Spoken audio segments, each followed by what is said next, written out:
Okay, so hello aspirants, welcome to Exampur. हम है कदम से क्रांति। मैं पूर्णिमा गौर स्वागत करती हूँ एक बार फिर से आप सभी का आप लोगों के विज्ञान के पंचामृत में, जहाँ पे हम 5 क्वेश्चंस करते हैं साइंस के। तो चलिए फिर अपने क्वेश्चंस की तरफ चलते हैं बिना कुछ टाइम को वेस्ट किए हुए।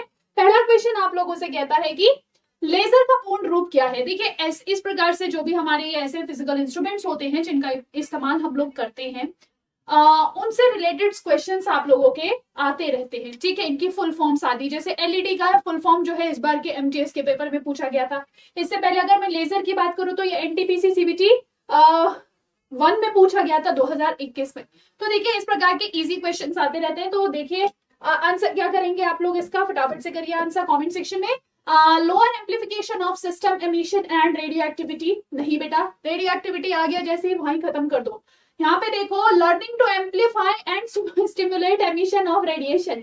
नहीं बेटा, यहाँ पे स्टिमुलेटेड एमिशन ऑफ रेडिएशन ठीक है, और यहाँ पे एम्पलीफाई भी ठीक है, क्योंकि यहाँ पे एम्पलीफिकेशन होता है। अब यहाँ पे लाइट की जो आयाम होता है आप उसको बढ़ाने का काम करते हो।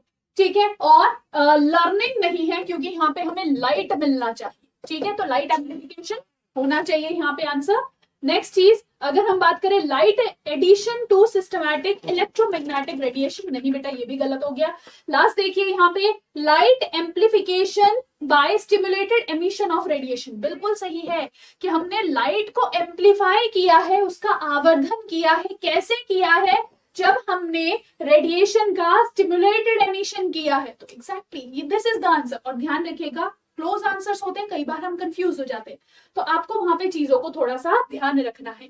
तो आंसर क्या है बेटा? डी इसका सही आंसर हो जाता है। Next question, which statement is incorrect about auxins. देखिए, ऑक्सिन्स जो होते हैं ये प्लांट हार्मोन होते हैं। क्या है ये? पादप हार्मोन है। और ये जो पादप हार्मोन होते हैं इनका कार्य क्या होता है? ये ग्रोथ में मदद करते हैं। ठीक है, किसमें मदद करते हैं? ये ग्रोथ में मदद करते हैं, मतलब वृद्धि में मदद करते हैं। ठीक है, और ये जो वृद्धि में मदद करने वाले आपके हैं, तो वृद्धि कहाँ कहाँ होगी? देखिए बहुत ध्यान से। जैसे आपका जो प्लांट है, उस प्लांट की शूट जो होगी, उसकी जो तना होगा उसको बढ़ाना है। उसके ऊपर जो कलियां बढ़ रही हैं उसको बढ़ाना है, उसकी रूट की टिप्स को बढ़ाना है। तो जहां पे भी बढ़ाने का काम करना है ना आपके टर्मिनल्स पे, वो सब किसके द्वारा होगा? ऑक्सिन के द्वारा। तो जो promote the growth of root, यानी कि जड़ के विकास को बढ़ावा देना है, बिल्कुल सही। टहनी की वृद्धि को बढ़ावा देता है, बिल्कुल सही देता है। नेक्स्ट देखो, फूल के गठन और फल के पकने को प्रभावित करता है। यस, बिल्कुल, फूल का बनना और इसके साथ साथ फल के पकने में भी यह ऑक्सीजन मदद करता है। लास्ट देखिए, जड़ के विकास को रोकता है। तो देखो, वैसे भी अगर नहीं भी पता होता ना कुछ भी, तो हम यहाँ देखते हैं, एक तरफ हमने देखा जड़ को बढ़ावा दे रहा है, दूसरी तरफ देखा जड़ को रोक रहा है। तो इनमें से कोई एक आंसर होना चाहिए। ठीक है, तो आंसर क्या हो जाएगा? ऑप्शन नंबर 4 गलत है। ये आपका एसएससी जीडी एमटीएस का क्वेश्चन है। ठीक है, ये आपका एसएससी एमटीएस में क्वेश्चन पूछा गया था इस बार।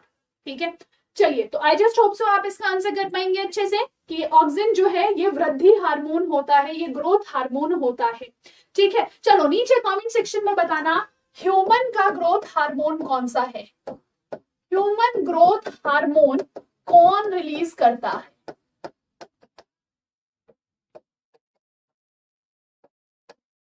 ठीक है, ये आपका आज का होमवर्क क्वेश्चन है। नीचे कमेंट सेक्शन में आप लोग आंसर करेंगे कि मानव का ग्रोथ हार्मोन कौन स्रावित करता है। ठीक है, चलिए जी, नेक्स्ट देखिए अब अगले क्वेश्चन, क्वेश्चन नंबर 3।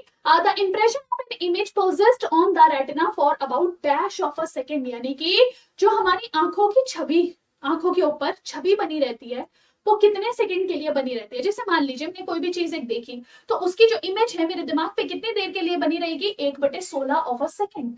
ठीक है, यानी कि जो भी एक सेकंड होगा उसके 1/16वें भाग तक ये हमारे दिमाग में बनी रहेगी। अच्छा, अगर मैं बात करूं ध्वनि की, तो बेटा ध्वनि जो होती है ना, वो ध्वनि जो होगी वह हमारे दिमाग में कितनी देर के लिए बनी रहती है? 1/10 ऑफ अ सेकेंड। ठीक है, 1 सेकंड के 10वें हिस्से तक बनी रहती है, जबकि जो छवि है वो 1 सेकंड के 16वें हिस्से तक बनी रहेगी। ठीक है, इसी चीज को हम कहते हैं परसिस्टेंस ऑफ विजन। क्या कहते हैं हम इसको? Persistence of vision. ठीक है, ध्वनि का बने, वो सॉरी, दृष्टि का बने रहना, दृष्टि का बने रहना। ठीक है, तो ये चीज क्या हो जाती है, परसिस्टेंस ऑफ विजन। अब एक चीज देखिएगा, क्या मैम ये सच्ची में पॉसिबल है? अरे आप लोग जो ये वीडियो देख पा रहे हो ना, ये परसिस्टेंस ऑफ विजन के कारण देख पा रहे हो। क्यों? क्योंकि जब हमने यहाँ पे ये वीडियो जो है आपकी, अगर हम बात करें, कुछ कुछ सेक्शंस में रिकॉर्ड हो रही है, अगर आप कंप्यूटर में इसको देखो और पॉज कर करके जहां पे देखते हो, तो आपको क्या दिखता है, वहां पे एकदम रुकी हुई मैम दिखेगी ना, रुकी हुई स्क्रीन दिखेगी ना। लेकिन जब आप लगातार देख रहे हो तो आपको मैम चलती हुई दिखाई दे रही है, मैम की आवाज आपको प्रॉपरली सुनाई दे रही है। तो ऐसा क्यों हो रहा है?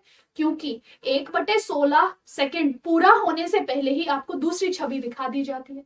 उसकी वजह से आपको ये जो पिक्चर है, ये जो आपको यूट्यूब वीडियो है, आपको चलती हुई दिखाई दे रही है। अरे वो मूवी देखिए, कौन सी, तारे जमीन पर, उसके अंदर एक बच्चा है, वो इस प्रकार से अपना जो है बुकलेट के अंदर अपनी ड्राइंग करता है, और ड्राइंग में उसने बनाया है कि वो कैसे अपनी फैमिली से दूर हो रहा है। तो उसमें जो है आप बुक्स को लेते हो, नोटबुक, उस बुक को लेते हो और उसके इस प्रकार से चलाते हो, तो उसके अंदर बच्चा जो है वो चलता हुआ दिखाई देता है। क्यों दिखाई देता है? परसिस्टेंस ऑफ विजन के कारण। ठीक है, अगर समझ में आया तो बताना, आगे एक क्वेश्चन पक्का आएगा इससे रिलेटेड आगे आने वाली पंचामृत सीरीज में। नेक्स्ट क्वेश्चन आ जाता है, reproduction in human beings occurs through which type of fertilization, यानी कि मानव में प्रजनन किस प्रकार के निषेचन द्वारा होता है। इंटरनल फर्टिलाइजेशन यानी कि आंतरिक निषेचन होता है। इन विट्रो फर्टिलाइजेशन यानी कि टेस्ट ट्यूब में होता है, टेस्ट ट्यूब में निषेचन होता है। तीसरा है आप लोगों के लिए एक्सटर्नल फर्टिलाइजेशन यानी कि शरीर से बाहर ये निषेचन होगा। और चौथा है एक्स विट्रो फर्टिलाइजेशन, मतलब टेस्ट ट्यूब से बाहर फर्टिलाइजेशन होता है। तो देखिए, अगर हम बहुत ध्यान से देखें,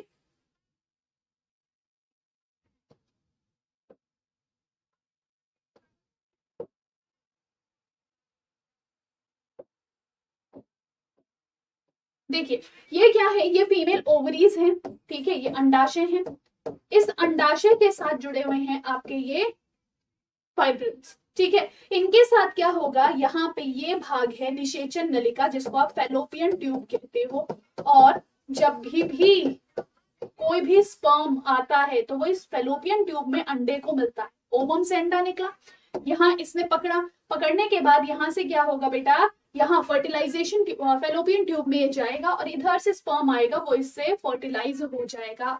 तो मानव शरीर के ये फर्टिलाइजेशन कहाँ हुआ, कहाँ, ये जो हैप्लॉइड्स थे, आधे आधे सेल थे, ये पूरे सेल कहाँ बने, क्या कह दोगे, ये पूरे सेल बने मैडम फैलोपियन ट्यूब में, निषेचन नलिका में। तो इस वजह से मानव शरीर के अंदर ही ये काम होता है, तो इसलिए होता है आंतरिक निषेचन, इंटरनल फर्टिलाइजेशन। ठीक है, चलिए नेक्स्ट देखिए, निम्नलिखित में से कौन सा रासायनिक यौगिक अचार में परिरक्षक के रूप में उपयोग किया जाता है। देखिए अचार की अगर हम बात करते हैं, उसको हमें लंबे समय तक चलाना पड़ता है, तो हमारे पास बहुत सारी चीजें होती हैं। हम तेल का इस्तेमाल करते हैं, ठीक है, हम नमक का इस्तेमाल करते हैं, हम शर्करा का इस्तेमाल करते हैं। लेकिन अगर मैं इन सब के अलावा भी बात करूं, आप विनेगर का भी इस्तेमाल करते हो, सिरके का भी उपयोग करते हो, अगर हम इन सब के अलावा भी बात करें, तो जो हमारे आसपास अगर हम बात करें, जो भी मार्केटेड प्रोडक्ट्स होते हैं उनके अंदर इस पदार्थ का बहुत इस्तेमाल होता है। और वो क्या है बच्चे, वो होता है सोडियम बेंजोएट। क्या होता है, सोडियम बेंजोएट। और ये जो सोडियम बेंजोएट होता है, ये आप जनरली जो भी आपके ठोस पदार्थ होते हैं या सॉलिड फूड होता है उसके अंदर डाला जाता है। जबकि अगर हमें कोई लिक्विड फूड डालना होता है तो उसमें हम बेंजोइक एसिड का जनरली इस्तेमाल करते हैं। ठीक है, तो चलिए यहाँ पे अभी तो खैर यही पूछा है आप लोगों से। तो सोडियम बेंजोएट जो होता है, इसका उपयोग किस चीज के लिए किया जाता है, आपके कोई भी खाद्य पदार्थ के लंबे संरक्षण के लिए किया जाता है। ठीक है, तो आई जस्ट होप सो आपको आज का सेशन समझ में आया होगा, क्वेश्चंस आप लोगों को क्लियर हुए होंगे, और अगर कोई भी समस्या हुई हो नीचे कमेंट सेक्शन में आंसर बता दीजिएगा। एंड इसके साथ साथ आज का होमवर्क क्वेश्चन है कि बताइए मानव शरीर का जो ग्रोथ हार्मोन है, वृद्धि हार्मोन है, वो कौन सी ग्रंथि से निकलता है। नीचे कमेंट सेक्शन में आंसर कीजिएगा। क्लास अच्छी लगी हो लाइक कीजिएगा, शेयर कीजिएगा, चैनल को सब्सक्राइब कीजिएगा। और साथ साथ अगर कोई ऐसा क्वेश्चन हो जो आपको लगता हो कि मैम ये मुझे नहीं आता है, क्या आप इसको पंचामृत में करा सकते हैं, तो वो भी आप नीचे कमेंट सेक्शन में पोस्ट कर सकते हैं। ठीक है, तो चलिए फिर यही विराम देंगे। This is Purnima Gaur signing off. Take care, bye bye. और आपके कमेंट्स मैम के लिए हैं motivation. Take care, bye bye.